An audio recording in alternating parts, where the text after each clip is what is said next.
It's no secret that the sport of Formula One has had its ups and downs over the years, since its creation in 1950. However, throughout all of this, it has still reigned as the most popular motorsport in the world. However, with the likes of IndyCar and Formula E gaining traction, could Formula One be dying out? When looking to see how the popularity of the sport has changed over the last 10 years, we can look at the viewing statistics from around the world. This chart shows a clear decline in people watching the sport on TV, showing that the sport was more popular in 2008 when compared to the 2019 season. In 2018, the sport saw a large increase in viewing numbers.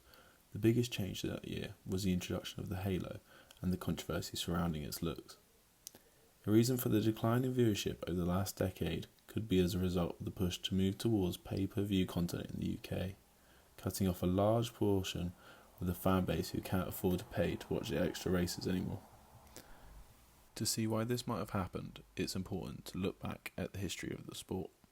Formula One has always been viewed as a rich person's sport that seems unavailable to a large percentage of the population. Although it's more accessible now, with the likes of Lewis Hamilton showing what can be achieved even from a less well-off background, it's still very hard to fund yourself without sponsors through the karting series and lower divisions. The result of this is the paid drivers that we have seen in the sport. The topic of paid drivers is a very divisive one, as some believe it damages the integrity of what it takes to be a professional driver at the top of the sport. Another factor which some believe has affected the sport in recent years is the continued dominance of Mercedes and Lewis Hamilton.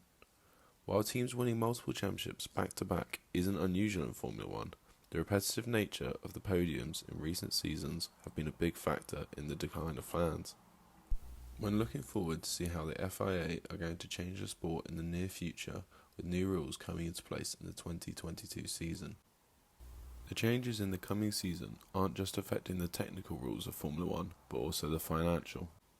The aim of these rule changes is to help make the sport more competitive and viable for new teams to take part.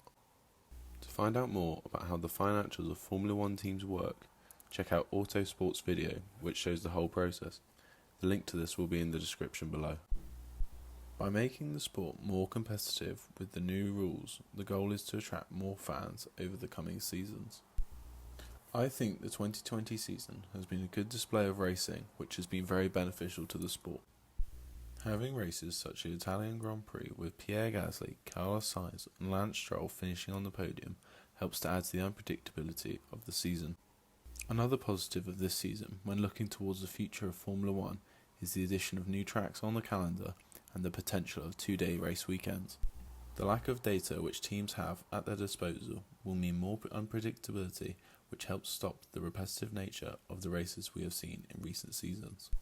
Personally, I don't believe that the popularity of Formula One is fading, because it's normal for the sport to go through periods like this. Ferrari has also enjoyed championship wins back-to-back from 2000 to 2004. This was the reign of the legendary Michael Schumacher, which many believe was a golden era for Formula One. The changes of rules and regulations to keep up with the times and ensure no team dominates for too long mean that the sport will still be enjoyable for years to come. Let us know in the comments if you believe that Formula One is dying out or if the sport will continue to grow. If you've enjoyed this video, please help support the channel by smashing the like button and subscribe to see more content like this weekly.